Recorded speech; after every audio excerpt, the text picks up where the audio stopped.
হর হর মহাদেব। ভক্তি ও পূজন কথায় আপনাদের স্বাগতম।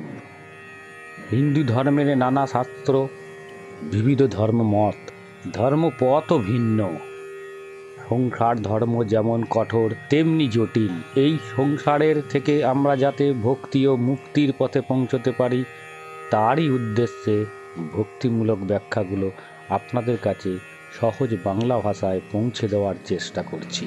আমার এই আন্তরিক প্রয়াস দ্বারা সকলে উপকৃত হলে আমার চেষ্টা সার্থক বলে মনে করব। যদি আপনাদের ভালো লেগে থাকে, চ্যানেলটিকে সাবস্ক্রাইব করে, লাইক দিয়ে, শেয়ার করে আমার পাশে থাকবেন।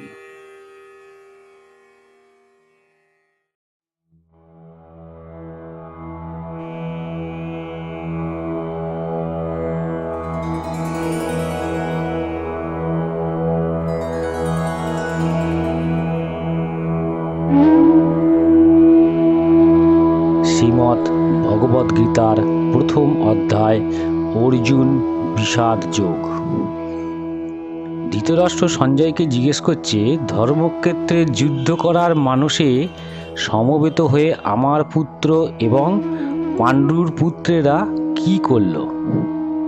তখন সঞ্জয় বলছেন, হে রাজন, পাণ্ডবদের সৈন্যসজ্জা দর্শন করে রাজা দুর্যোধন দ্রোণাচার্যের কাছে গিয়ে বলছেন, হে আচার্য, পাণ্ডবদের মহান সৈন্যবল দর্শন করুন, যা আপনার অত্যন্ত বুদ্ধিমান শিষ্য দ্রুপদের পুত্র অত্যন্ত দক্ষতার সঙ্গে ব্যূহের আকারে রচনা করেছে।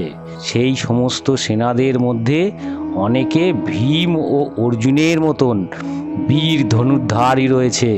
সেখানে ধৃতকেষ্টু, চেকিতান, কাশীরাজ, পুরোজিৎ, কুন্তিভোজ ও শৈবের মতন অত্যন্ত বলবান যোদ্ধারাও সেখানে আছে।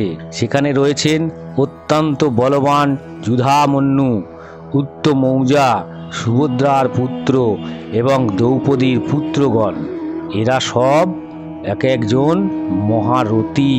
আমাদের পক্ষে যে সমস্ত বিশিষ্ট সেনাপতি সামরিক শক্তি পরিচালনার জন্য রয়েছেন, সেটা আপনার অবগতির জন্য আমি বলে রাখছি।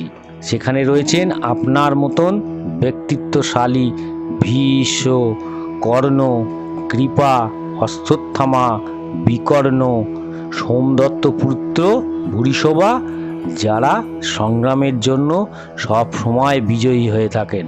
এছাড়া আরও অনেক বহু সেনানায়ক রয়েছে যারা আমার জন্য জীবন ত্যাগ করতে প্রস্তুত।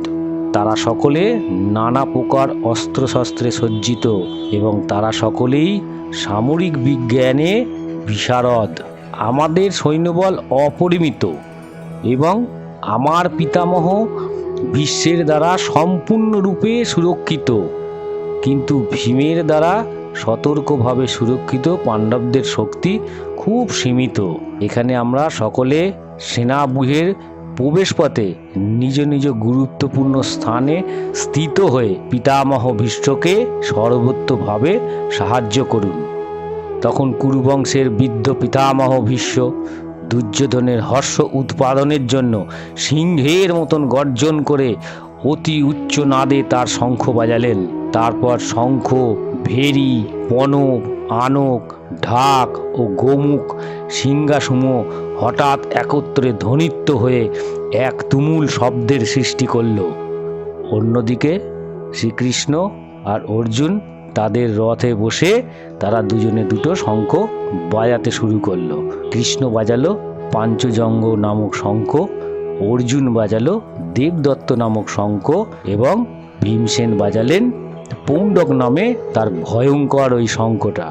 কুন্তিপুত্র মহারাজ যুধিষ্ঠির অনন্ত বিজয় নামক শঙ্খ বাজালেন, নকুল বাজালেন সুঘোষ নামক শঙ্খ, সহদেব বাজালেন মণিপুষ্পক নামক শঙ্খ। তখন মহান ধনুর্ধর কাশীরাজ এবং প্রবল যোদ্ধা শিখণ্ডী, দৃষ্টদ্যুম্ন, বিরাট অপরাজিত সাত্যকী, ধ্রুপদ, দ্রৌপদীর পুত্রগণ, সুভদ্রার মহাবলবান পুত্র এবং অন্য সকলেই তার নিজে নিজে শঙ্খ বাজাতে শুরু করল।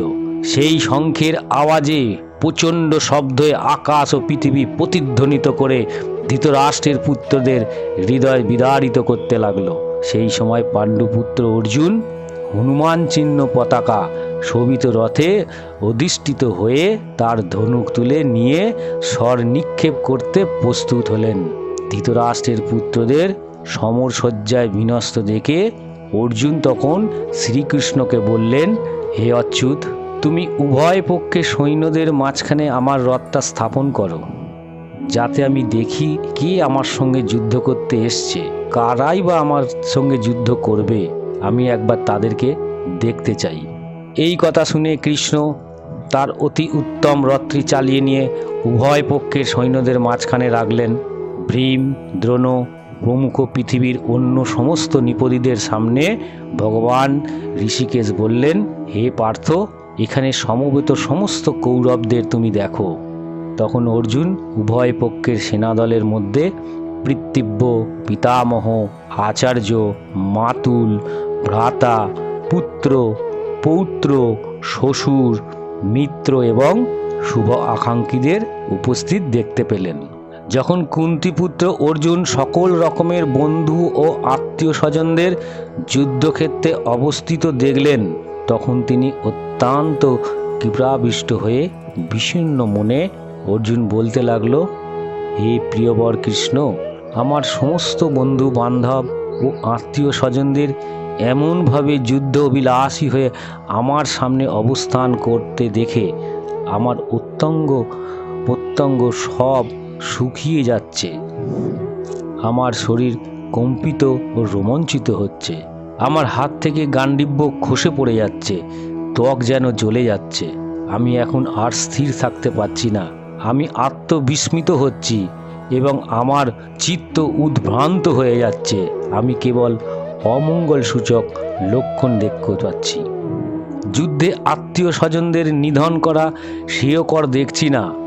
আমি যুদ্ধে জয়লাভ চাই না। রাজ্য এবং সুখভোগের কামনাও আমি করি না। আমাদের রাজ্যের কি প্রয়োজন, আর সুখভোগ বা জীবন ধারণেরই বা কি প্রয়োজন, যখন দেখছি যাদের জন্য রাজ্য ও সুখভোগের কামনা তারা সকলেই এই রণক্ষেত্রে এসে উপস্থিত হয়েছে। আচার্য, পিতৃব্য, পুত্র, পিতামহ, মাতুল, শ্বশুর, পৌত্র, শ্যালক ও আত্মীয় স্বজন সকলেই প্রাণ ও ধনাদির আশা পরিত্যাগ করে আমার সামনে এসে উপস্থিত হয়েছে।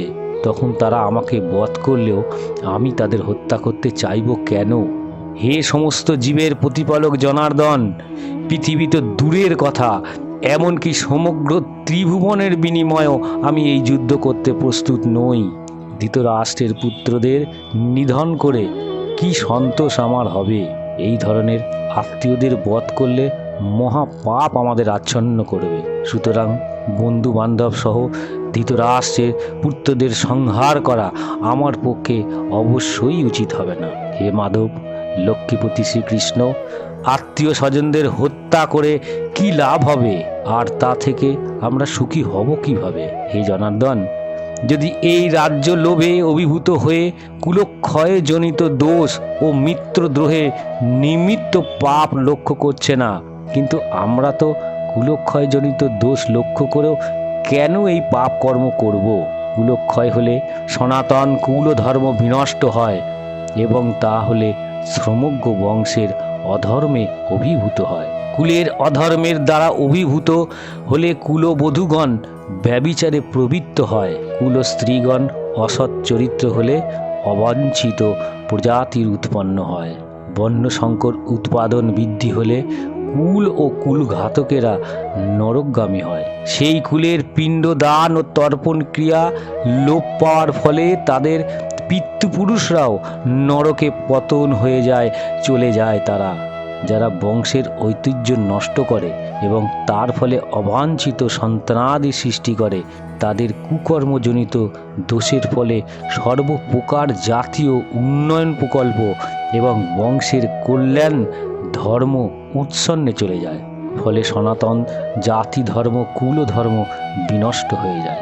হে জনার্দন, আমরা গুরুর মুখে শুনে এসেছি যে যাদের কুল ধর্ম বিনষ্ট হয়েছে তাদের নিয়ত নরকে বাস করতে হচ্ছে। কি আশ্চর্যের বিষয় যে আমরা রাজ্য সুখের লোভে স্বজনদের হত্যা হতে উদ্ধত হয়ে মহা পাপ করতে সংকল্পবদ্ধ হয়েছি। প্রতিরোধ রহিত ও নিরস্ত্র অবস্থায় আমাকে যদি শস্ত্রধারী ধৃতরাষ্ট্রের পুত্রেরা যুদ্ধে বধও করে, তাহলে আমার পক্ষে অধিকতর মঙ্গল হবে। এই কথা বলে অর্জুন ধনুর্বাণ ত্যাগ করে রথের ওপর বসে পড়লেন। তখন শ্রীকৃষ্ণ কৃপাবিষ্ট সজল নেত্রে বিষাদগ্রস্ত অর্জুনকে দেখতে লাগল। ইতি অর্জুন বিষাদ যোগ নামক প্রথম অধ্যায় সমাপ্ত। যদি আপনাদের ভালো লেগে থাকে সাবস্ক্রাইব করে বেল ঘন্টা বাজিয়ে লাইক দিয়ে শেয়ার করে দিন। এই রকম সুন্দর সুন্দর গল্প নিয়ে আমি আবার হাজির হব। সবাই ভালো থাকবেন, সুখে থাকবেন, সবাইকে ভালো রাখবেন, ভগবানের উপর আস্থা রাখবেন।